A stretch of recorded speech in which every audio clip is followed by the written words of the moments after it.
আমাদের ভালো লাগাতে সকলকে অনেক অনেক অনেক স্বাগত জানিয়ে আমার আজকের গল্প আরম্ভ করছি।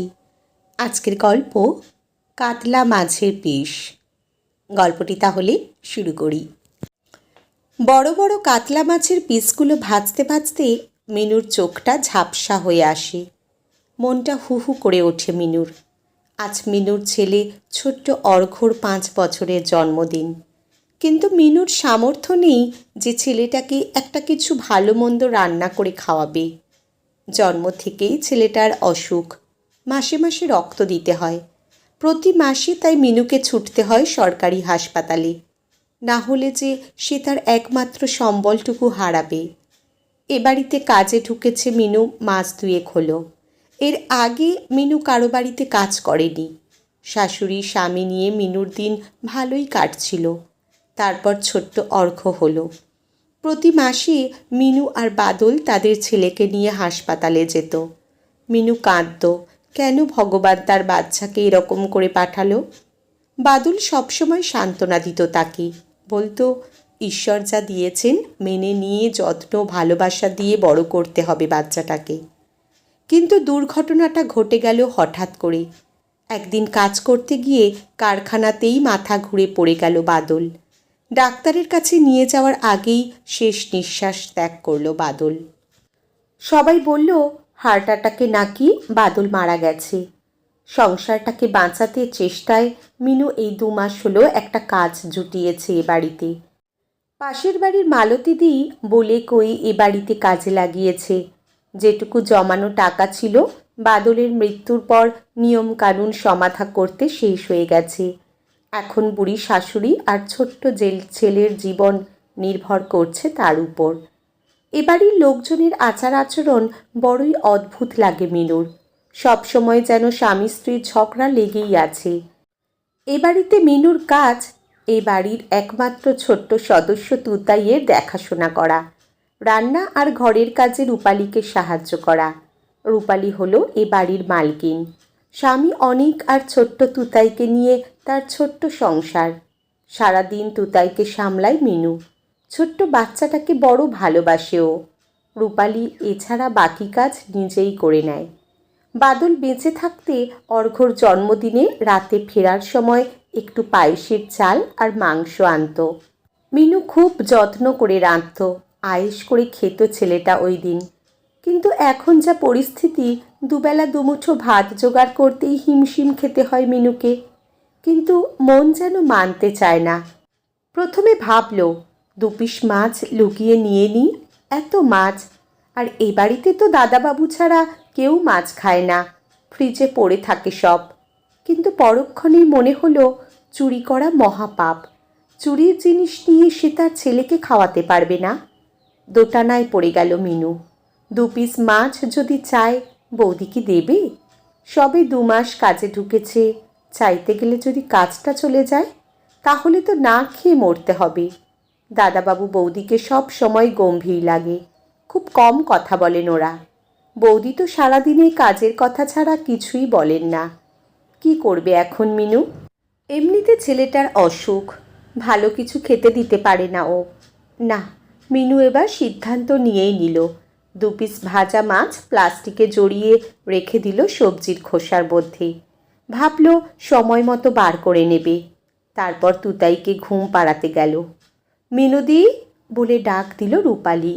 বুকটা ধুক ধুক করে উঠল মিনুর। যা ভয় পেয়েছিল তাই হয়েছে। ভাজা মাছ সবজির খোসার মধ্যে কেন? আমি পরিষ্কার করতে এসে দেখলাম।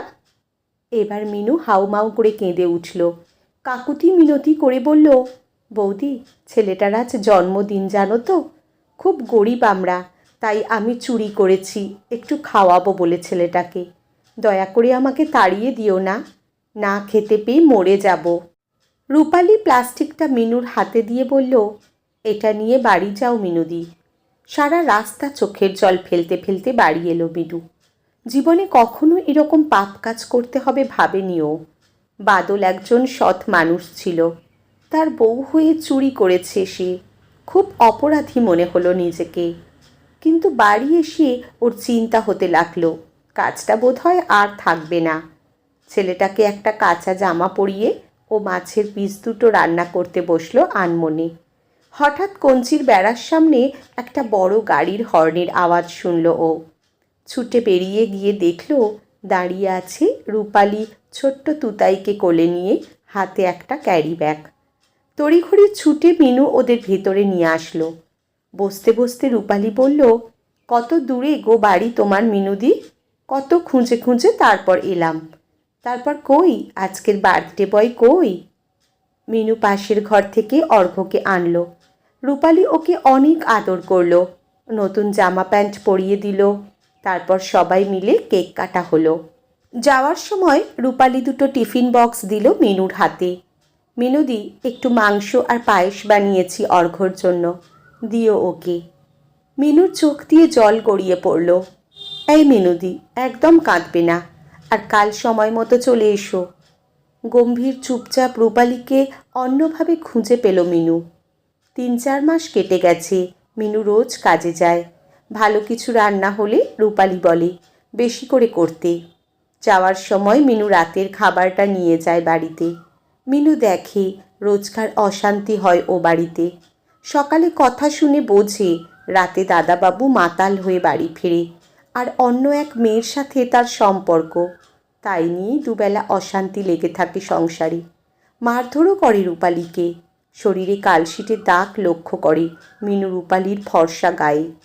প্রায় চোখের জল ফেলে রূপালী গোপনে, কিন্তু মেয়েটা খুব চাপা, কাউকে কিছু বলে না। আর মিনুরও সাহস হয় না কিছু জিজ্ঞেস করার। এর মধ্যেও রূপালী প্রায়ই অর্ঘ্যর খোঁজ নেয়। টাকার দরকার হলে সব সময় যেন মিনু তাকে বলে, সব সময় এমনটাই বলে দেয়। এইভাবে বেশ কিছুদিন কেটে গেল। একদিন সকালে মিনু কাজে এসে দেখল প্রচণ্ড ঝামেলা হচ্ছে। মিনু তুতাইকে নিয়ে সরে গেল। বুঝল পাশের ঘরে প্রচণ্ড মারধর চলছে। মিনু অসহায়ের মতো কি করবে ভেবে পেল না, ভয়ে জড়সড় হয়ে গেল। কিছুক্ষণ পর মিনু দেখল বেরিয়ে যাচ্ছে অনিক। এরপর রূপালী এসে ছোট্ট ছেলেটাকে একটু আদর করে বলল, তুতাইকে দেখো মিনুদি, বলেই নিজের ঘরের দরজা বন্ধ করে দিল। মিনু বারবার দরজা ধাক্কালো, দরজা খুলল না। মিনু কি করবে এখন? কিছু বুঝে উঠতে না পেরে ছুটে গিয়ে ডেকে আনলো পাশের ক্লাবের ছেলেদের। দরজা ভাঙতেই দেখল রূপালী শেষ করে দিতে যাচ্ছিল নিজেকে। ছুটে এসে মিনু বলল, কি করছো এসব পাগলের মতো? মিনুকে জড়িয়ে ধরল রূপালী, হাউমাউ করে কেঁদে উঠল। বলল, মিনুদি, আমাকে বলছে এ বাড়ি থেকে চলে যেতে, ডিভোর্স দিতে। বাপ্পাহারা মেয়ে আমি, এই ছোট্ট বাচ্চাটাকে নিয়ে কোথায় যাব বলো তো? এতদিন সহ্য করেছিলাম, কিন্তু আজ বলেছে ডিভোর্স পেপারে সই না করলে আমার ছোট্ট তুতাইটাকেও বাঁচতে দেবে না। চোখের জল মুছিয়ে মিনু বলল, কে বলেছে বোন তোর কেউ নেই? এই দিদি আছে তোর পাশে সব সময়। থাকতে পারবি তো আমার বস্তি বাড়িতে? চোখের জল যেন আর থামতেই চাইছিল না রূপালীর। মিনু বলল, ওই লোকটার সাথে আর থাকতে হবে না তোকে, তুই আমার সাথেই চল। সেদিন সেই ছোট্ট তুতাই আর রূপালীকে নিয়ে বাড়ি ফেরে মিনু। প্রথম কয়েকটা মাস একটু কষ্ট করে কাটল। তারপর রূপালী বিভিন্ন জায়গাতে চাকরির চেষ্টা করে একটা প্রাইভেট কোম্পানিতে চাকরি পেল। মিনুর শাশুড়ি খুব স্নেহ করেন রূপালীকে। রূপালী বলে ও নতুন করে মা পেয়েছে। বেশ কিছু বছরের মধ্যে জমানো টাকা দিয়ে ওরা একটা ছোট্ট বাড়ি কিনল। রূপালী এখন রোজ অফিস যায়। বাজার, বাড়ির কাজ সব দেখাশোনা করে মিনু। একটা সেলাই মেশিনও কিনে নিয়েছে। মিনু ওটাতে কাজ করে অবসর সময়ে। আর মিনুর শাশুড়ি মা 2 নাতিকে নিয়ে সারা দিন ব্যস্ত হয়ে থাকেন। অর্ঘ্যর ওষুধ, ডাক্তার সব দায়িত্ব রূপালী নিয়েছে। সব সময় সে খেয়াল রাখে। রূপালীর যেন নতুন করে জন্ম হলো, নতুন পরিবার পেল সে। রূপালী চাইলে তার স্বামীর বিরুদ্ধে মামলা করতে পারত, সম্পত্তি পেতে পারত, কিন্তু ঘৃণ্য ওই মানুষটার থেকে কিছু পাওয়ার আশা সে করে না। আজ বাজার থেকে কাতলা মাছ এনেছে। মিনু ভাজতে ভাজতে অতীতের কথা ভাবছিল ও। দিদি, ও দিদি, অর্ঘ্য তুতাইকে মাছ ভাজা দাও, ওদের খাওয়া যে হয়ে এলো। মিনু হাসল। যাই রে, এই হয়ে এসেছে আমার। মিনু ছুটল মাছ ভাজাটার থালাটা নিয়ে। আজকের গল্প এখানেই সমাপ্ত। কলমে শ্রাবন্তী মিস্ত্রি, পাঠে জয়তী। ধন্যবাদ।